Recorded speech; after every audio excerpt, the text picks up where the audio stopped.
A little girl by the name of Leela Vance had the audacity to envisage a life that went beyond the docks and fish markets in the tranquil seaside village of Eldermere, where the salt-kissed breezes brought whispers of ancient grudges and older hopes, as she murmured, harmonics that danced like fireflies in the twilight, scribbling tunes in notebooks that were in a state of disrepair. However, the world around her, including her suspicious family, her classmates who mocked her, and even the music instructor who was very exhausted, saw nothing but a fisherman's daughter who had her head in the clouds. Aside from Daniel Hartwell, of course. The link between them was unspoken and holy. It was widely believed that they were romantically involved. Yet the reality was more profound. They were artists and witnesses, two souls who had fashioned meaning out of silence.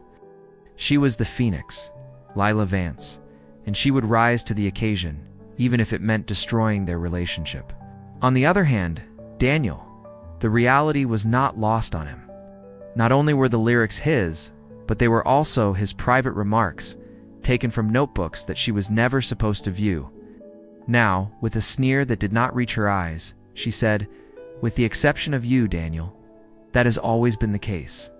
Isn't it funny how things work out in the end? Repackaged as her suffering, his love messages to the world were sent forth." Let us know where you are watching from. What time you found this video. Like and a comment. And accepted the medal for Album of the Year, the treachery continued to fester in quiet. Let's get back to the story. Daniel, the shy young man with fingers smeared with ink and a mind full of poetry, is the only one who ever seemed to pay attention to what he had to say. Leela Vance sheds tears for the very first time in what seems like years. Her luxury coat was wet through, and her hair, which had been flawless in the past, were now limp on her face. Everything around Eldermere remained the same. The buildings were tarnished with salt. The docks creaked, and the scent of fish and moist dirt lingered. However, she had. On the creaking pier, he would sit next to her and say, "One day, the whole world will hear you." He would watch the sunset bleed into the water while he sat there. Nobody in the world could comprehend it. However, he did it. There were smoky pubs, then big theaters, and finally stadiums that were completely packed out. Unopened, the first one reads. She has been described as a storm in human form by critics. Her words caused her fans to shed tears. It was not a thank you at all. For his uncertainty, whether it was real or imagined, for his peaceful presence, which was now a chain, and for the fact that he had seen her before she became a deity, which is something that gods despise because they are afraid of witnesses to their humanity. Lila's light seemed to shine brighter, but the strain caused her to become twisted. More was required by the business, including more suffering, more spectacle, and more of her soul. Did you actually intend to do that? His eyes, which remained the same, dark gray with a knowing hint, met hers. Is it even the matter? She is consumed by the industry, and then she is expelled. In Eldermere, where the wind still carries the spirits of long-dead people, she goes back. The ever-loyal Daniel made every effort to stabilize her.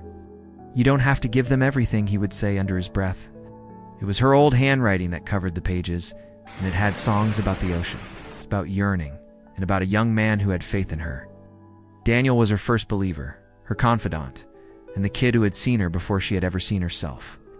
He was there for her through every victory when she was triumphant, because it was necessary for you to have an understanding of what occurs when you exchange your soul for praise. However, she did believe him.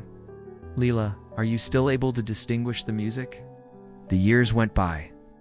The use of Lila's voice as a weapon against the apathy of the world allowed her to successfully escape Eldermere. He turned out to be her lyricist, her shadow, and the unseen power that was responsible for her stratospheric ascent. But fame is a deity who may change his mind. On the other hand, she was no longer the same girl from Eldermere. There is still a market for shattered stars, so the business would accept her back. The CD that followed was titled The Drowning Hour, unfiltered, unrefined masterpiece. It has been acclaimed as her masterpiece by the critics. Until the night of the Vega Awards, when Lila stood in front of a galaxy of cameras, I want to express my gratitude to everyone who has never believed in me, she exclaimed, her voice shaking with the passion that she had fabricated. Those in attendance chuckled, considering it to be a touching homage. But Daniel, who was seated in the first row, was aware of it. It was just for a brief while that the cameras were able to capture his face before he left. He turned his head, and she saw him. As time passes, Lila's shine begins to fade. It is in the dusty attic of the house where she spent her youth that she discovers a box containing Daniel's letters. It is not the fact that they did not believe in you that is the tragedy. It's because you've stopped having faith in yourself. An ocean roar may be heard outside. Piano music may be heard elsewhere. While Lila Vance was stepping off the bus, the rain came in torrents of silver. She was no longer a goddess. She was merely a lady lugging a suitcase full of regrets, and the town watched her go through the streets in quiet. It came as a surprise to her to see him. However, he was present. As Daniel Hartwell leaned on the railing of the ancient pier and gazed out at the turbulent water, it seemed as if he had been waiting for her long before she arrived. Not a doubt he was aware. Even though he was not looking back, he remarked, "You kept my letters." The grip that Lila's fingers had on the handle of her luggage became more firm. "You were aware that I would return." He smiled slowly, and a grin formed at the corner of his lips. "I knew you'd give in," she said. Those remarks ought to have been painful. In contrast, she felt as if she had just heard the first truthful thing in years from them. The woman moved in closer. Now he spun around. Indeed, no. Oh, absolutely. God. For the reason that if he had enabled her to steal his words, and if he had permitted her to destroy herself, then this would not be considered just treachery. This was a recompensation. During that evening, Daniel passed a notepad across the table in the dimly lit atmosphere of a bar that catered to fishermen. For her notepad. Oh. This was the one that she had abandoned 10 years ago. Dad. The statement that he made was, "You were better when you wrote your own songs." Alila opened the door. Her throat became more constricted. "For what reason did you allow me to steal your words?" Okay.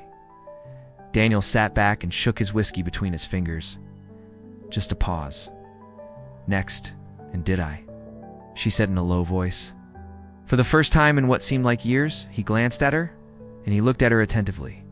The woman lowered her eyes, and for the very first time in a very, very long time, in fact, she did it. On the next morning, the sun was able to be seen through the clouds. By the time Lila reached the end of the pier, she was holding the notepad in her hands. She could emigrate once again. Alternately, she may remain. An apparition appeared next to her. Daniel was observing the horizon with his hands tucked into his pockets. She answered, "You don't have to forgive me on any account. I am aware. If that is the case, then why are you here?" She looked into his eyes and saw the child who had once sat next to her, believing in her when no one else did. In a low voice, he said, "Because there is still someone who needs to hear you sing." After 1 year at a little pub by the water, where there were no cameras, no celebrity, and no lies, Lila Vance was a singer. This is not for the world. This is not for vengeance.